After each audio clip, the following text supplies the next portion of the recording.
that again. Everton have got a track record over the years, haven't they? Yeah, of going of doing well. Yeah, with them. And most of their best players this season, Barry, definitely, who's the other one, Lukaku. Yeah. They've now got this giant fella coming in, Lacer or whatever. You know, and we are in desperate need of, I think, De Jong, someone mentioned him last week, from Milan. Well, I'm not going to blow my own sausage, but I've been banging on about this fella for months, and he wouldn't. I mean, for what they're asking AC Milan, apparently you can get him for 6 to 8 million quid, and they're not letting him go. Well, the manager's off now. Last night. The manager's gone, hasn't he? Allegri got sacked the night before, and Seedorf's been brought in. As soon as you get a new manager in, everyone's up for sale. Yeah, but this is his hero. Seedorf's one of his heroes, a Dutch fella. So now he wants to stay, apparently. I was watching him on Wednesday. Seedorf's gone in his head and it's fucked the graft up. I'll have to ring him up. He looks at Colin, someone will be doing something. He looks comfortable in there midfield and he doesn't look like he's going nowhere. Quality footballer, him, I'll tell you. He is, yeah. Yeah, it's what we need, and you're right, you've nailed it.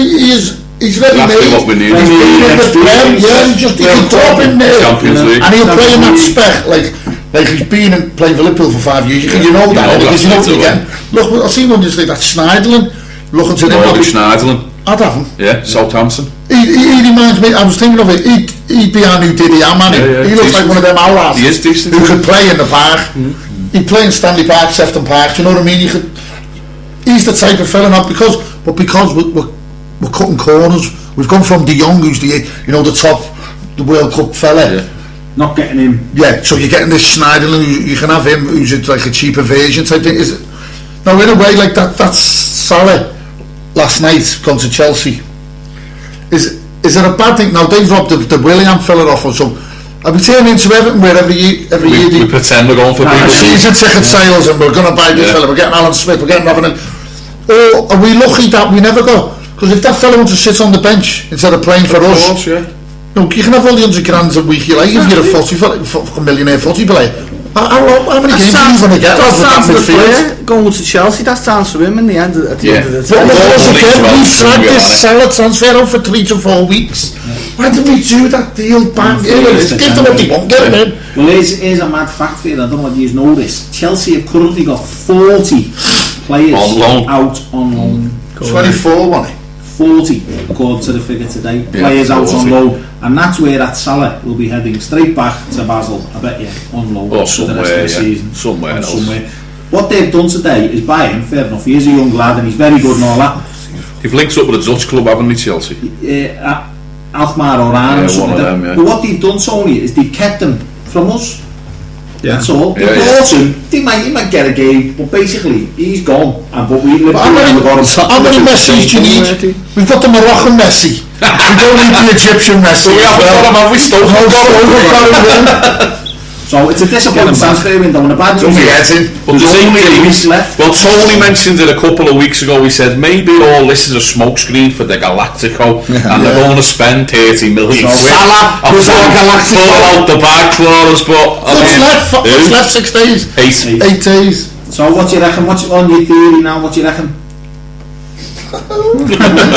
Tony's crying there in case anyone's crying. I don't know. You don't know, because we don't know nothing, because we're not getting told. We're just things off the top of your head, and like you're coming home and like, just tell us. De Jong. That'll be the one that. Oh, don't tell us. There's fellas who might not want to know. Do you know what I mean? I'm just like personally view. I want to know. But it's the age of social media. Well, that's it. The way the world's set up now with Twitter and Facebook and all these other things. You can't keep transfer activity quiet anymore. You know, all the way Liverpool used to do it. You'd hear a press conference was called and then, oh my God, you bought Ian Rush back, oh my God, you bought John Barnes. Them days they're gone, because agents use these social media sites now to drive the price up. You've got the Scribes, you've got their own 2-hour show on Sky for Sunday morning, Sunday supplements. Here's one for John Cross, who writes for the Mirror, Arsenal season ticket holder. Somebody put a graph up on Twitter and I forgot to photo it, to copy it. He's linked in the Daily Mirror Arsenal with 20 odd players, and Arsenal haven't bought one of them. You know what I mean? Including obviously Luis Suarez. But what I'm saying to you is, it just shows you they're all at it. Everybody's sit at it. there on a Sunday morning, put the calls Yeah. of everything and talk shite. They border on libel, some of the things, the questions they ask these managers here, it's embarrassing, do you know what I mean? What do you reckon? Do you reckon you'll have a job? Yeah. Do you know what I mean? What are horrible things? Remember what they were like with Rafi? One of the best things I seen was when it was just after this, I think Villa had just beat Arsenal this season at the Emirates, and Wenger went in on Monday to do his weekly conference, as they're all obliged to do, all the managers. And it got a bit heavy. They were saying to him, you know, do you think you'll renew your contract get renewed? You know, the fans are on your back. You got booed off. You got stuffed by Villa at the weekends. And he just stood there, and then he just pointed at one news reporter and went, "What's he looking at?" And the fella sitting down and went, "Arsenal, I'm looking at you. It's your conference. It's your press conference." I mean, they're all round the bends in them. Do you know what I mean? Including the managers. Get away with it. Vodafone would have renewed his contract then. No, that's right.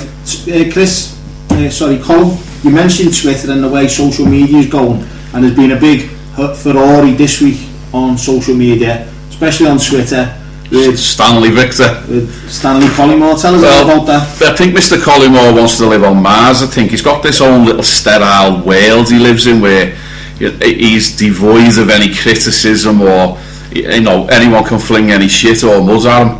But I think he goes fishing for these I won't say compliments, but these controversies. After the Villa game, I'm not too sure whether it was the Sunday evening on his show, he tweeted, he put out on Twitter that he thought Luis Suarez had dived to earn the penalty for the equaliser that Steven Gerrard put away, and he come in for all sorts of abuse. There was a lot of it was unsavoury, as we know, was racist and homophobic as well. Just all accusations getting flung at him. But I mean, Stanley Collymore needs to understand Twitter isn't for kids. Do you know? I don't think it is anyway. It's more of an adult website. I mean, he's gone on and he's fished for all these, and he's a Villa fan as well, don't forget. And he's sent this tweet out, and he's come in for some serious stick and abuse. But anyway, they've all jumped on him, even people out of normal life, and that Strollop off The Apprentice joins in and told him he should form his own, Katie Hopkins, he should form his own country called Twitter Stan, and he can run it on the same lines as Uzbeki Stan, where Collymore tells people how to talk, how to lead their lives, what they can say, what they can't say, when to breed, when to not breed. But I think Collymore's just a little bit fragile, Collymore, because he's got some sour history as well. We won't go into that, but everybody knows exactly. So I mean, if Stan's listening, there's a bloody good chance he might be. Get off Twitter, Stan. It's not for the flowers like yourself, mate. You need to either grow a backbone. Grow a backbone. Tony's just pulled a tweet up. And what we'll do is we'll get Tony to put that on the Noise for the Boys Twitter account. It's a bit heavy, isn't it, Casey? But I thought it was a bit a storm in a teacup myself. I mean, it seems to be every 5 minutes someone says something to Colin, he runs and says, "I want to tell me mum on you." You know what I mean? It's just all a little bit silly and a little bit unsavoury. But the only advice you'd give him is just get off Twitter. If you can't cope with if you're going to put something out there and you can't cope with the backlash or the replies to it, get off Twitter. It's not for you, Stan. But then he loses £500,000. Well, exactly. Followers who listen to his and they've jumped on him now since. Exactly. So there's no. Said to Paul off here before we started, there's no such thing as bad publicity. And Collymore's show on TalkSport revolves around Twitter because it's an instant reaction he's getting. Once he's sat up there doing his phone and show, Twitter's the best form of media that he's going to get the answers to and to extract it from the fans straight away. Yeah. The best thing about Collymore I had recently was, England are doing this, getting a panel together to work out why we can't win in the World Cup. Right? And there were certain people on the panel, Greg Dyke or whoever, blah blah blah. And Collymore had got a phone call off the FA saying what he thought meant was we want you on the panel. So he was straight away on his show. The FA have been in touch and I've got some ideas about how we're going to do this and we're going to do that. He went on for about an hour about all these things he was going to do. Trevor Broken got his swag. And then the next day, what he got was a questionnaire in his house. 1,000 professional footballers and he was like, I'm not on the panel actually, but I'm going to fill that questionnaire in. I've got some good ideas. The plank. Yeah, definitely. Well, Chris, you're newly on Twitter, aren't you? So yeah. What are you doing a String and Violet on there, or you? No, I wasn't really going there. You're giving a stick out to anyone yet? Not really, no. You can leg anyone. Has anyone called you No. I think if it's it, I'd close it like that and collapse. No, I've seen it, yeah, I've seen it. We went on it, didn't we, when it was the Colin carry on, and he didn't say much really. All he said was like he thought it was a dive, he was entitled to his view. Do you know what I mean? But it got proved it wasn't a dive. There was fellas, professional ex-pros on Match of the Day telling you it wasn't a dive. And I blame the goalie if you're daft enough to come running out like that. We've all done it playing footy, Cole. Yeah. I've got about 20 penalties in the park doing it. Once you stick his arms out, I'll fall over them. But like this girl, I don't know the girl's name. This young girl, she's gone all heavy. The one off The Apprentice? No, the other one, this young one who started with the M words, calling them all blah blah. This is the girl I'm on about. And then like Ulrika. No, no, this young divvy girl, she starts this, she called him the M word. And then like those who jumped on, all divvies, calling himself Liverpool fans from all over the cafe, you dickhead, leave stuff, you can't say this about us, and he only just broke his mind. So I've got on this girl who said the M word, called him like the M word. I've went on a page, and she's terrible for it. But she's got photos with black fellas, like her mates. Do you know what I mean? It's weird, and she's like, unless someone's tapped in on her thing, one of her mates found one of her black mates, I don't know. That's what Twitter's about, people just jump on board. Yeah, that's all he said was he thought it was a dive. Yeah, I know, but she mightn't even be she might not understand, so she just hears it and jumps on board. He should filter out, he should read that, delete whatever, just filter it out. He's a grown man. I mean, this is a fella who's beat up women in bars, took himself with a mask on to fucking NCP car parks while people were having sex so we could go and watch. So he's obviously got the brain to understand when things, he can dismiss things, you know what I mean? It's not as, this is what I'm trying to say, he's not as soft as he looks, this fella. This is all driven to massage the fellas' ego. But I think it was Liverpool fans who turned it into a Liverpool thing. But he's a manically press. Do you know what I mean? They all jumped on him and don't you say that about Suarez, and then that's it, then it's just gone berserk. Can't handle a bit of stick. And he's just sat back, sucked it up, loved it. Every bit of it, yeah. And then as soon as that word, something like that word shouted into it, it's a race war then, isn't it? It's, Twitter's about, if you can give it out, you're not have to be able to take it, and he's a manically press. If he can't take it, he takes the knock over. He wouldn't even move to Liverpool, he was stuck in Canada, but I'm staying in Liverpool, so, it is a question on Tony, you're right what you just said, right, but he's going on about racism now, and rightly so, all that stuff, calling people out those words, totally outrageous and bang out of order. But is the football punditry or the football media punditry, is it xenophobic against Suarez? Yeah. Because how come Baines can dive and it doesn't get mentioned? Suarez didn't even dive, he was professional and took the penalty, and yet there's a poll on Match of the Day, and yet Colin says it's a dive, and that proves the point. It's exactly proved the point what you're saying, isn't it? It's proved the point where we've been beat up with over the last 2 seasons with him, that he's getting picked on by the media. It's proved it by that. There's been dives every week. English fellas diving. Welbeck. Yeah, look at Nicholas and Elka now, giving it that Grinnell, giving it the racist, the Nazi salute, and it's a what is it? It's an anti-Semitic gesture he's doing. Is he racial? Why isn't Marty Palin in for 10 games? Wasn't he uproar and telling out the country? He had till 6 o'clock tonight. He hadn't done it at 6. He was sitting on Skype. He has now. It's like he had some answer to Skype. The Sky girl was sitting there going, he still hasn't replied yet, What the fuck's he got to do with Jim? Do you know what I mean? The Lord according to Sky. Yeah.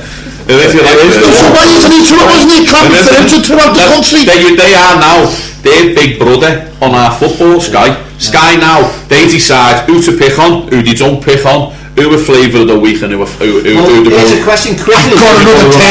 Here's a question, hang on, so. Come on. What nationality is Nicholas Anelchi?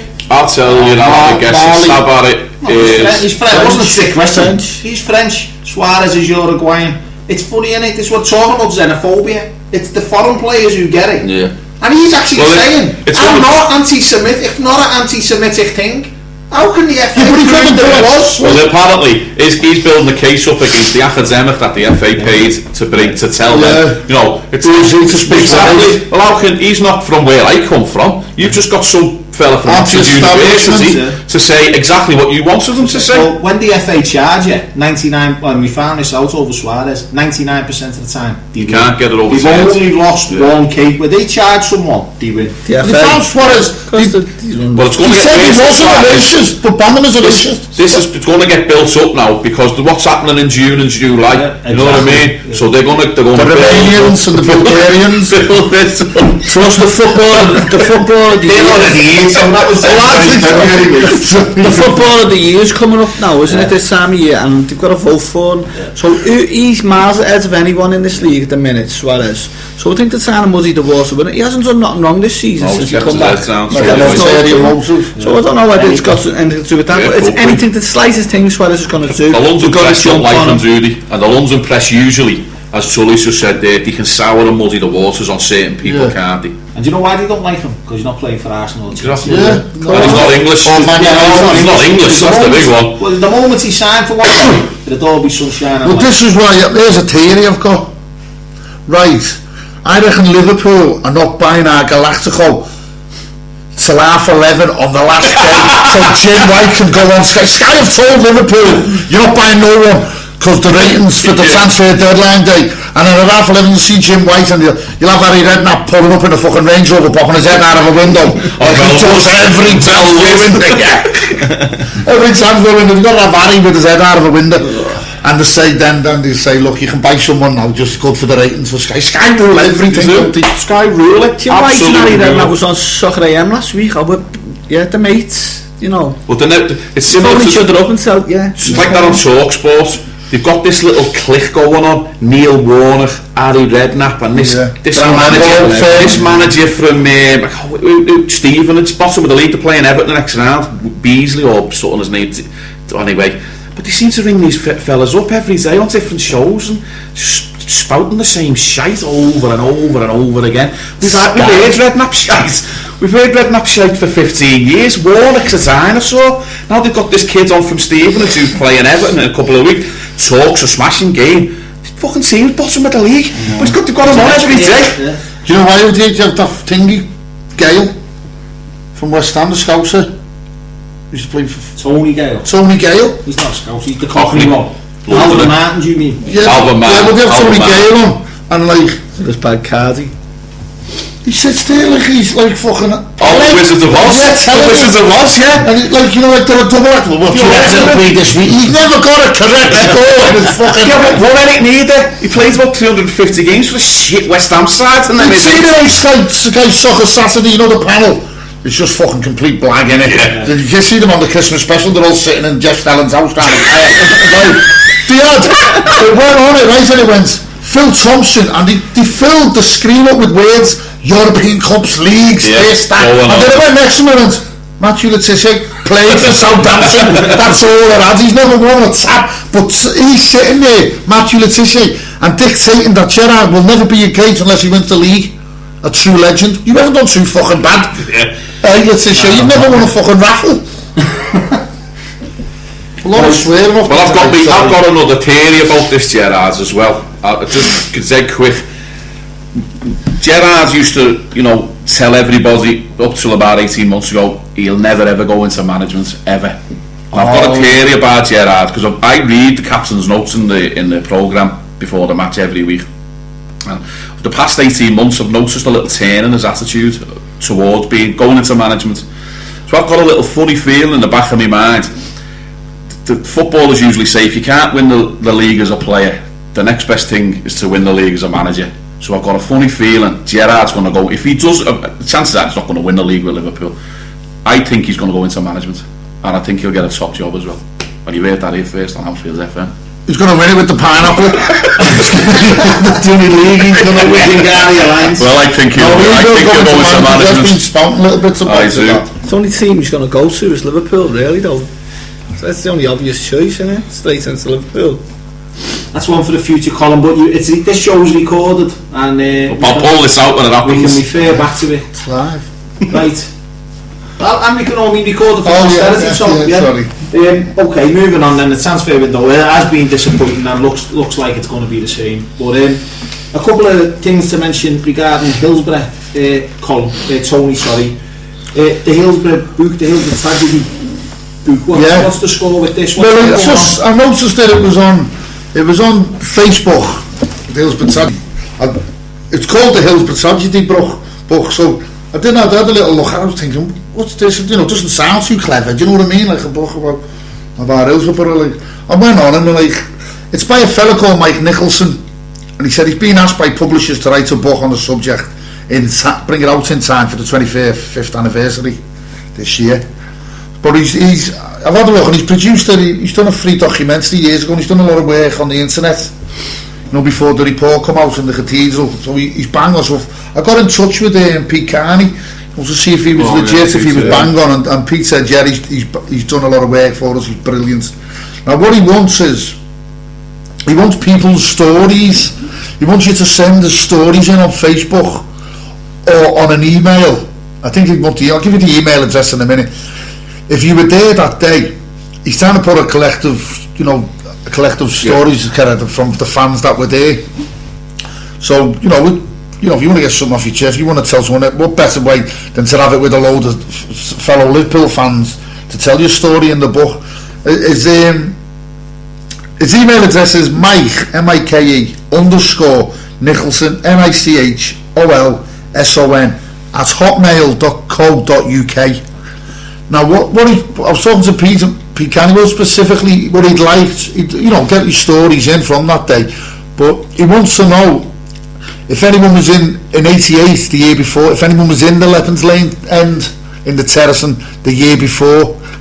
So if you could send him your stories that, if you were in there, what it was like the year before. I think he's trying to judge. I don't know what it was like the year before, but I was in the West Stand, you were in the North Stand. I was in the Leppens Lane. I mentioned you, Chris. I said my mate Chris would be in it. Like, I don't think he's not after nothing like horrific. He just wants a little, an insight into an insight. Could shout him an insight into what's happening. But this book, it's going to be. It sounds like it's going to be a cracker. I was saying to Pete. Yeah, I was saying to Pete. He said it was good. What this fella, it's getting done by someone who's legit, who's genuine, who's doing it like with heartfelt. He's doing it proper. Yeah. So he's not sounding sensational. He wants to do it, and he's not after nothing. So it's Mike _Nicholson @hotmail.co.uk, and if you go on Facebook, you can send him that as an email. And if you go on Facebook, he's got his own page. It's the Hillsborough Disaster Documentary, or the Hillsborough Disaster Book, and go on that, like that, and you can get in touch with him through that as well. So, get your heads down, get involved. Can we link that Facebook page to the Anfield FM Facebook page? Colin, do you want to do that? I don't know. If you've got it up. I'll do it. I'll put the link on Twitter and you can take it off Twitter. We'll get the link on Twitter or onto Facebook, so that anyone who does want to contact Mr. Nicholson and tell their story of the semi-final in 1988, please do. Also, staying with Hillsborough, we've got Dominic Dunn, local artist. Colin, this was in the agenda. Again, it's over to Tony. This is one of Tony put it in it. Oh yeah, young Dominic. We got to mention to me in the mirror. Yeah. About when Dominic done his it was Jan Williams Day. We had the football. Kevin and that done the football, and Jay done the charity match, the Wolves against the Scousers, and young Dominic played in the support club, the taxi club, yeah, after it, and he was brilliant, wasn't he? He's only 16-year-old kid, and he played that the Angel. He wrote that song. He wrote it himself. Yeah. And I think you know a bit more yourself, but we're like being plugging it yourself on the show. We've been highlighting it on the show, haven't we, on the radio station? Well, what happened was Jason Wall and Phil Belgier organised the match, and Phil Belgier, and they asked Dominic to write a song for Ann Williams for the event, which was going in a week's time, and he wrote a song called The Angel, and on the night he played it, and as Tony says it, like, it captivated everyone. Tugged at the heartstrings. And Sarah, Ann's daughter, and Danny, Ann's brother, were there, and they were in tears over this song. So subsequently, apparently, they contacted Jason and said, can he record that? Because of our connection with Anfield FM, Jason contacted myself and Jockey and said, can we record this? Well, what can we do? We stuck it on Twitter, and the Lord Mayor, actually, Gary Miller, not the other Lord Mayor, Anderson, whatever. Not Eric Pickles. No. Miller, he owns Parstate Studios, somehow was got a share, and got us in there and said, record it. So they give us free recording time. Dominic went in and recorded the song. Recorded them right, innit? But not only has he wrote the song, Tony, and performed it, and it is an unbelievable, heart-wrenching song, he's actually signed over all of the rights to the song, the written song and recording, to the charity. Brilliant. So we're putting it up, we're getting it up in time for the 25th anniversary to sell on iTunes and Amazon and all them sort of things as a download. But it's great that you mentioned it, Tony, because we've got about 300 followers on Twitter at the Angel H4H. So that's capital H, number 4 and H. And also Jay Morland has opened the page on Facebook as well, that you can go and like and get involved in it on that. And I think that's called Get the Angel to Number 1. Get the Angel to number 1. So if anyone is on Twitter or on Facebook, please either join us on Twitter or join us on Facebook, because what we want to do is get everyone in position and knowing all about it, so that the day that it goes online to iTunes or whatever to be downloaded, it's only going to be £1, or it might even be 79p to be ready to just download it, because obviously what we want to try and do is get this similar to the Justice, similar to the Justice song. Absolutely. If we can get it to number 1, it's awareness as well, though. It's keeping it.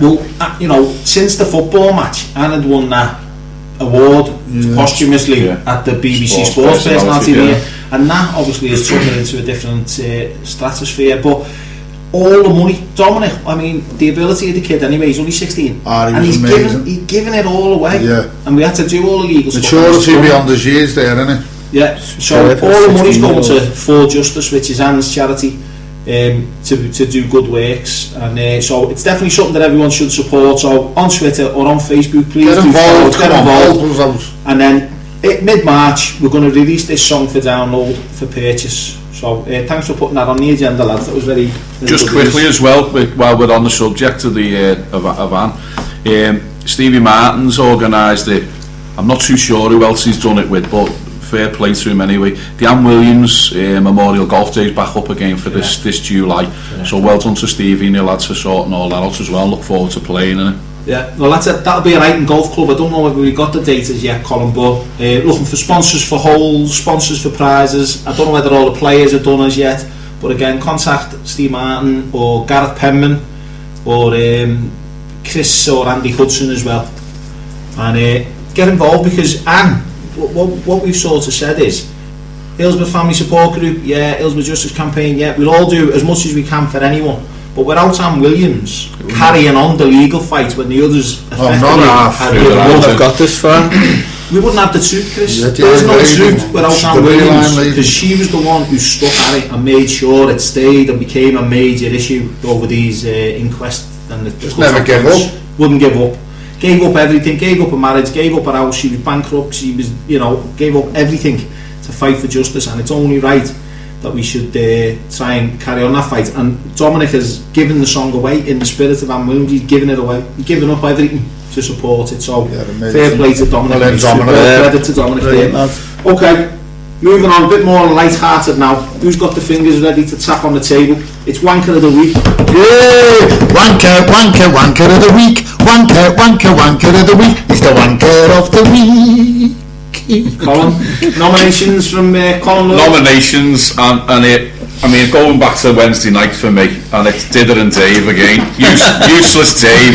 I just love this fella. He's just ticking all the boxes at the moment. He's the figurehead of Manchester United Football Club at the moment, and we couldn't have sent anyone in better to do a better job than what this fella's doing. So let's hope he keeps it up. Let's hope they're out the FA Cup, they're out the Capital One Cup. They're not going to win the league. Let's hope they get put to bed next round of the Champions League, and then we can really start enjoying the demise of Manchester United. Even when he wins, he loses. Yeah, it's true, yeah. I want it to be slow and painful, though. That will be, Chris. We're going to make sure it's slow and painful. So my wanker of the week is useless Davy Moyes. I don't know, I think he's been alright. I think he's doing us all a favour by keeping us amused and keeping us going. So Good point that actually, Come up with an alternative. we were talking about him before, I think. I forgot who he was now. Who's yours? Gerrard? To put a performance in like that and then to come off the pitch. I can't do it. I can't. I'm having Gerrard, he's wanking the week to stay. We're spoiled. No, for that shout after the game, this crowd are spoiled. Bad wanker shout of the week. We were talking about someone before and I can't remember who it was. So you're going to abstain then, Chris? Abstain? Me and Tony like arm wrestle to see who wins. I don't know, I can't remember. No clobber on. We're just taking our clobber off now. Look, he's showing his bicep here, Colin. Well, look, in the absence of Jockey then, I'm afraid I've got the cast and vote. And I'm abstaining as well. I think Dave then. Tony, that's a bad shout. It's a bad shout, but playing public and coming up to him. I didn't hear that, but it is a bad shout. But seeing Moyes' face when Israel let that goal in and he closed his eyes and said, whatever he said, fuck or shit or whatever. I could feel Fergie's eyes in the back of his head. That was moment. Fergie has, I don't know whether you've seen it, but the camera panned to Fergie and I think it was one of his grandsons was sat next to him and the grandson was talking to him and he just looked at him and you could actually see him go shut up, there's bigger things going on here. Fergie then sounds another suppository of your ass. Right, anyway, anyone to do with Man U, we're just all enjoying the way it's going at the moment and long may it continue. You see a lot of similarities in what happened to us. Of course, yeah. You know, in 1990s, when he come in, a lot of similarities. When the king, but the only thing is, they've got the money to bail themselves out of it, haven't they, really? Going back to it, though, no, the fourth place. Look who's got to come back: Rooney, Van Persie, and now Mata. Yeah, but they've got Davy Moyes, Chris. and he against all that, Davy Moyes. And listen, that's what they've had for the last 2 or 3 seasons: a good attack. Yeah. You know, and a Ferguson, a piss poor midfield and a piss poor defence, but the Van Persie goals. Do you know the last midfield player to be bought by Ferguson before Fellaini was? The last midfield. Someone told me this today. To be bought by Ferguson. Maybe Nani. Shock me. Anderson. No. Carrick. Was it? Carrick. From Tottenham, he spent dough on him as well. He got 20 million quid, wasn't he? Yeah. And another one before the goal. 11 goalies. He tried. You never got him in a game with 11 goalies. You've got to have a he tried. 11 after Schmeichel. 11 goalies before Van der Sar. So Ferguson left him with a 10 Moyes. You know, poor old Moisey, but hang on a minute. Let's get off United. Yeah, let's leave them to I've just got one thing to say, and I do hope they beat Cardiff on Saturday, and just a couple of wins just to keep it going. Yeah, play Arsenal. Yeah. But apparently he was saying the Manx were all like on the social thing and all on the radio phoning in before the game that they wanted to get beat because they didn't want to get slammed by City in the final. Yeah. Have you heard the fella phoning? They want to get embarrassed. Quality team. The bird says, has anyone committed a crime? He went, yeah, I want to report a crime. It's fucking scandalous what's going on there. Was it got to be what that City firm dropped a big oh yeah, the mannequin in the box, in the glass box, in case of the rain inside the ground. Glass. See, Alex Ferguson's in a plastic box. A big statue of him. Underneath it says, in case of emergency, it's big glass. Don't you think it's set up for him to come back though? If he wasn't nearly at 104, well, I would have said yeah. But he looks fucking terrible. Looking in the ground last night, he doesn't look like he's a well man. Well, you can drink as much whiskey as he likes now, can't he? Alright then, moving away from Manchester. Yeah, should we let Jockey have the vote on Wanker of the Week from Australia? Sexton, Jockey and Sam for you. Never got to the bottom of it. Yeah, Facebookers. Alright then. Week on it, haven't we? Moving on, Saturday, Bournemouth. Thanks to the FA, 12:45 kick-off, 800 miles away from where most of us live. Who's going to Bournemouth? Colin? I'm going to Bournemouth, Friday night, Saturday morning, early hours. I was going with my colleague and co-presenter, Mr. Caveney, but he's fucking swerved me. go, put him off the ale. And but Chris was more than welcome to come down on our tiara, because there's a few spaces left, and he can sit in the non-drinkers corner with me, because I don't think I'll be bevying much until we get home. I won't be bevying it. We're leaving at 5 in the morning. Oh, no, it's a 540-mile round trip, which is always and good. the only stop we're getting is a 90-minute football match. We'll be straight back on that bus and all. Some at the balls and lads. But no, I'm staying off the ale, so it's only a distraction, isn't it, really? Yeah, I'm going on I'd like to go. Minibus. I'm a designated driver, seeing us with. Good game. I'm taking me lad, we've got a kid sick, and I want to say a big up to Bournemouth there. Haven't taken the piss. Adults £22, kids. Yeah, 20 smashing that. And just over 2,000. These are the championship club, you know. And because we all shit ourselves against Real Madrid. He plays Real pre-season and charged 60 odd nick a person. So it was very enlightening to see those prices. So I'm driving down Saturday morning, taking me lad with his little mate and the other mate. I think this is the games that you should play, like young Jordan and Rossiter said in, do you know what I mean? Or at least give him game time, do you know what I mean? On the bench. Give him something, give him half an hour or something. These are the games. Because what are they? League One? No. Fifth from bottom of the Championship team, right? So we're having a bit of a tricky little tie, like, but shouldn't be a problem. I think our class will tell him. We said that against the crowd last year. But the crowd will be up for it. Well, two divisions below. I know. You don't know on these early kickoffs. I just hope Brendan and the team have they're not a League 2 team like we all think. I know, I've changed my view now. You said they're in the Championship, but in. Hey. There's always an upset in every round. You're always going to get an upset. Let's hope it's not us first. Get us out the way. That's why we're 1/4 on Saturday. Everything against us to try and get maximum results. Remember they got Man U. Redknapp was manager, won it in the 80s. 85, I think they beat them 1-0, didn't they? Manx off, didn't he? I think it was a fella who used to play for Sam. It was Colin. No, Colin someone centre forward. I think he scored for Bournemouth. There was a player who used to play for Liverpool. He was only in the reserves, and he went to Bournemouth anyway, and he was in the team that beat United that game. And he said they all went back to the hotel after the game, went back to the hotel for a drink and what have you.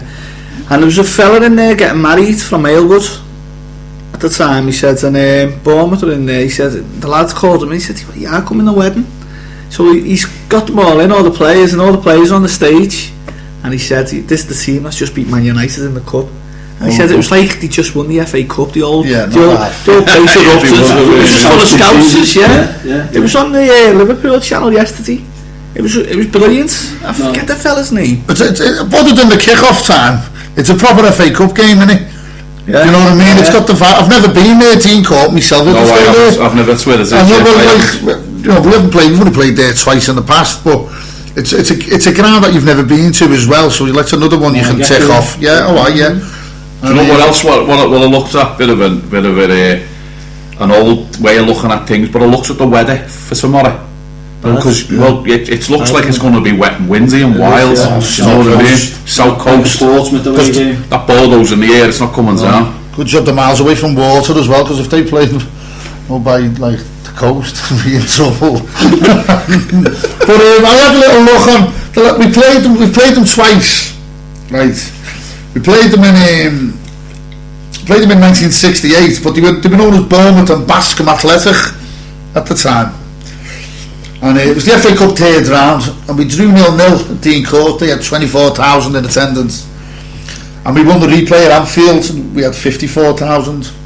But the name of the scorers that day, you actually listen to these called the scorers: Tony Ailey, Roger Hunt, Peter Thompson, and Chris Lawler. What a side that was. Yeah. But we played them earlier on. We've only played them twice, and they were both in the third round. The FA Cup played them in 1927. Away again, first game away, like tomorrow. But we drew 1-1 again, but we won the replay 4-1. Harry Chambers got an hat-trick. So we've only ever played them twice in the FA Cup. It'll be 4 times in the replay, and we're playing them again in the FA Cup. Yeah. So and all three legs away. Yeah, all three and all draws. 2 so far. And all draws. So I don't know if the betting call with that. What are we talking about? For the draw? No, we're saying go on, yeah. The previous 2 times we played them, they've been away the first leg, right, in the FA Cup. Yeah. And they've both been a draw. Right. And we've battered them back at Anfield by 4 goals. So the draw tomorrow, you're probably looking at about 2.5 or 3-1, maybe 3-1 tops, just for the draw in 90 minutes. and then to take them back to Liverpool and beat them 4-0, you're probably looking at about, because it's only Bournemouth, you're probably looking at about 12s. There's a little double for the punters there if they won it then, innit? Yeah, that double would be... No, you couldn't do a double like that. The second game doesn't exist. No, that's right. Alright lads, well, it isn't on the agenda, but I'll mention it now because we're not going to have a chance to talk again, but there's a bit of a big game on Tuesday. The derby. Yeah. Anyone want to say anything about that? No? Well, going into the derby, you're going to have to play it youngsters in this Bournemouth game, or you're going to have to play your full team to crack on and get to Wembley, because if you get through this game and then you get a home tie in the fifth and that, yeah. I think we'll both have one. Everton and Liverpool are both on eye on it. I know. You go for the cut. I think he's played a strong team. You know, the derby looks after itself, doesn't it? I hope he's learnt his lesson from Villa. I hope he stops thinking, the Gerrard's experiments. Let's get back to normal. He'll be back in the middle. Yeah. I'll get the midfield solid. Henderson, Lucas, and Gerrard. Yeah. Not Lucas. Yeah, sorry, Henderson, Gerrard, Alan. I think he'll play Joe Allen. I'll play Joe Allen, yeah. He's looked a little bit more nimble. Someone's saying he's injured. I heard he was injured as well. Joe Allen come back in for 3-4 games on Boston and just come back out again, just bombs him right back out again. I mean, we're up the wall at the moment, so we're down to the bare bones. I think Jordan Rossington will be starting. Yeah, could be. We might get a game tomorrow. What's interesting there is talking about the Villa game and how exposed we were in centre midfield. They were there was no centre midfield, they just bombed on, battered us for the first half hour. That was quite similar to what happened at Goodison, if you recall, when we were 2-1 up. The midfield fell apart and they just came at us. They got a couple of goals, they could have had a couple more. But I was like, I've been like walking on eggshells about the derby. I haven't said too much, and the Blues were getting a bit cocky themselves. As usual. But in work, after that second half, I'm quite confident now. After I watched them, because they looked a load of fucking codswallop themselves, didn't they? I think it'll be an even game. I think it will be an open game again. I'll go for the Desmond. I think the draws. I think it's going to be a draw. 0-0, Cole, what's that roughly? 0-0, probably about 5.5, 6 to 1. I don't know, I think Liverpool got goals in them whoever they play, but they've all got... shit scared of the SAS, aren't they? That's it. Play this, Stan, and we've got half a chance. If we've got someone to just link the midfield to the SAS, which we didn't have against Villa till the last 30 minutes, we'll have a good chance to beat Everton at all. It's just the way, it just depends who we've got fit and who's in the team. I didn't fancy the Coleman fella against Sissoko. I thought he would have raped him. Well, he's gone anyway.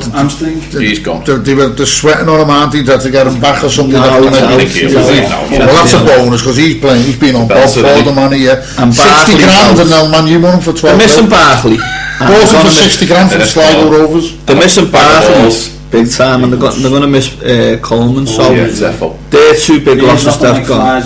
Yeah, and they've got a big squad. They're similar profile. It is, yeah. Apart from like 80 times bigger than them. With far more silverware in the cabinet. That's Milton.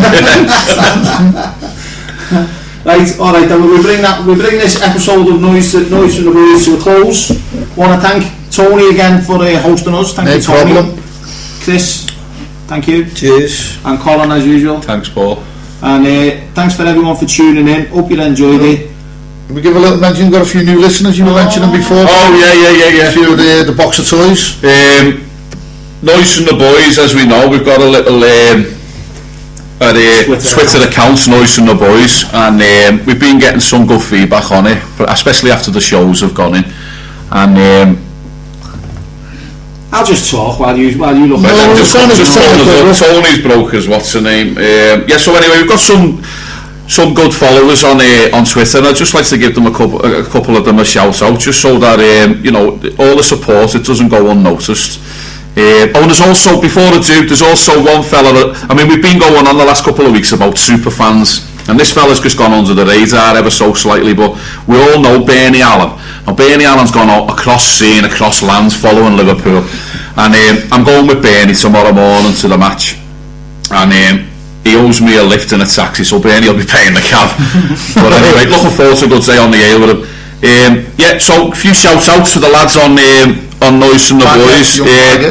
We've got Anthony Lynchy, thanks very much for following us. We've got Anthony Wrightbagger, thanks very much for following us. We've got, just bear with me, we've got Let's loads. go to our noise numbers. We said we'd give a little We bit. got. Oh yeah, look, here's how you do it. That was all your followers listed then? Yeah, that wasn't under the noise from the boys. Here we go. And Chris Tully, one of our staff presenters, he follows us as well. We've got Graham Davidson, Paul Clifton, Stevie Bannister, Mono, Stevie Monaghan, well done Mono, Jared Smith. Who else have we got? Oh, Jared's actually, I want to hang on a minute. Tony's just based the bubble there. I'm just going to drag Tony back a couple of days here. Jared Smith actually got on this. I want to take Tony back to last weekend, Everton versus West Bromwich Albion. Now, bear in mind, Tony is as big a red as you're ever going to get, yeah? Tony had a bet the weekend. He's leaving the room now as we speak because he can't take it. He had a bet the weekend, both teams to score with teams to win. He done Swansea and Tottenham to score, Tottenham win. Chelsea, Man United to both score, Chelsea win. And it was all going down on the Sunday afternoon. Now you know where I'm going with this, don't you? West Bromwich Albion Everton with Everton to win. And Tony Caveney's head nearly fell off when Sylvain Zuspin put that goal in on Wednesday night. He thought, no, Paul, I was disgusted. I was absolutely disgusted. You bet with your head, not your ass. You bet with your head, not your ass. Jared Smith brought that up, and thanks very much, Jared. I hope that that satisfies you. That bit of stick we just made. You said it went offside. I know. Lads were bouncing around the room and everything, celebrating everything. But anyway, we'll do more shout-outs next week for everyone who's following us on Twitter, and a big one for Phil Rowan as well. I'll see Phil tomorrow at the match. And Morten Leland's one of our Norwegian followers. Got Kenneth and Olaf. Kenny Valderen says, yeah, Olav Rosewold. I think Olav's just got back from Vietnam at the moment, so we hope to see you soon, Olav. Worldwide, we've got a listener called Jockey. He's listening to Jockey. Known locally as the Mind Fiore. Well, the word on the street is that the show's got better in the last couple of weeks. So more professional. Like, we've gone on, believe it or not, lads. How long do you think that's just took? An hour and 10. 1 hour and 18 minutes. The previous noise from the boys at F4, that is, I know because I do them all, is about 48 minutes. Jockey's always in a rush to go places, isn't he? That's the nearly an hour and a half there, lads. So, once again, thanks everyone for listening, and I never said a lie. Up the Reds. Up the Red, man. Come on.